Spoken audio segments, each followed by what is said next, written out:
অনেকে বলে যে হুজুর নিতে তওবা করছে, দেওবন্দে তওবানামা পাঠাইছে। আমি ওলামায়ে কেরাম যারা ফয়সালা দিবেন, যা সিদ্ধান্ত দিবেন, আমি তাদের ফয়সালাকে মাইনে নিব এবং তাদের সাথে আমি আছি। এই কথাটা শুধু বোঝানোর জন্য। কারণ আমাদের শেখুল হাদিস হযরত মাওলানা জাকারিয়া সাহেব রহমতুল্লাহ আলাইহি বলতেন, আবৃত্তির ভিতরে পাবেন যে मौलवी तहकीक खूब करो लेकिन चलो अपने अकबरीन के तर्ज पर, जो अकबरीन के तर्ज को छोड़ के अपनी तहकीक पर चलता रहता है वो खड्डे में जाके गिरता है।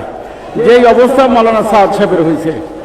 মুরব্বী নাই, মুরব্বী হারা মানুষ, নিজের মতে চলছে, নিজের মতে চলার কারণে বিশ্বের থেকে সে কাট হয়ে গেছে। এই সাদ সাহেবকে দেখার জন্য আমি মদিনা পাকে 3 ঘন্টা অপেক্ষা করছি।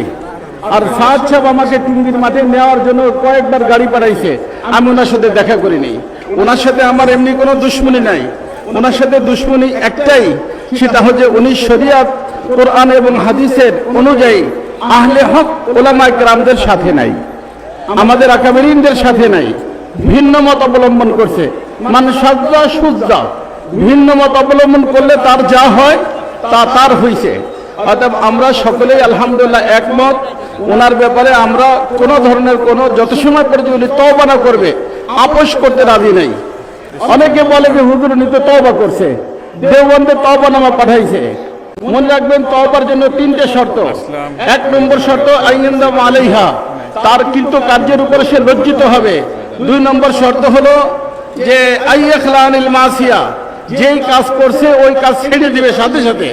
আর 3 নম্বর হলো আইয়াজম আজমান জাজমান আল্লাহ ইয়াউদা ইলাইহা, অর্থাৎ এমন সিদ্ধান্ত নিতে হবে যে এই বাজে কথা, বাজে কাজ আমি আর জীবনে করব না। আমাদের মুরব্বীদের তাহকিক, দেওবন্দের মুরব্বীদের তাহকিক, যে উনি তওবা করছে, আবার পরের মজলিসে যা তাই, আবার পরের মজলিসে যা তাই, এই ধরনের তওবা শরীয়তে গ্রহণযোগ্য না। অর্থাৎ শরীয়ত তওবা না করা পর্যন্ত ওলামায়ে কেরামদের সাথে, দাওয়াত তাবলীগের সাথে মাওলানা সাদ সাহেবের কোনো সম্পর্ক নাই, আমাদেরও তার সাথে কোনো সম্পর্ক নেই।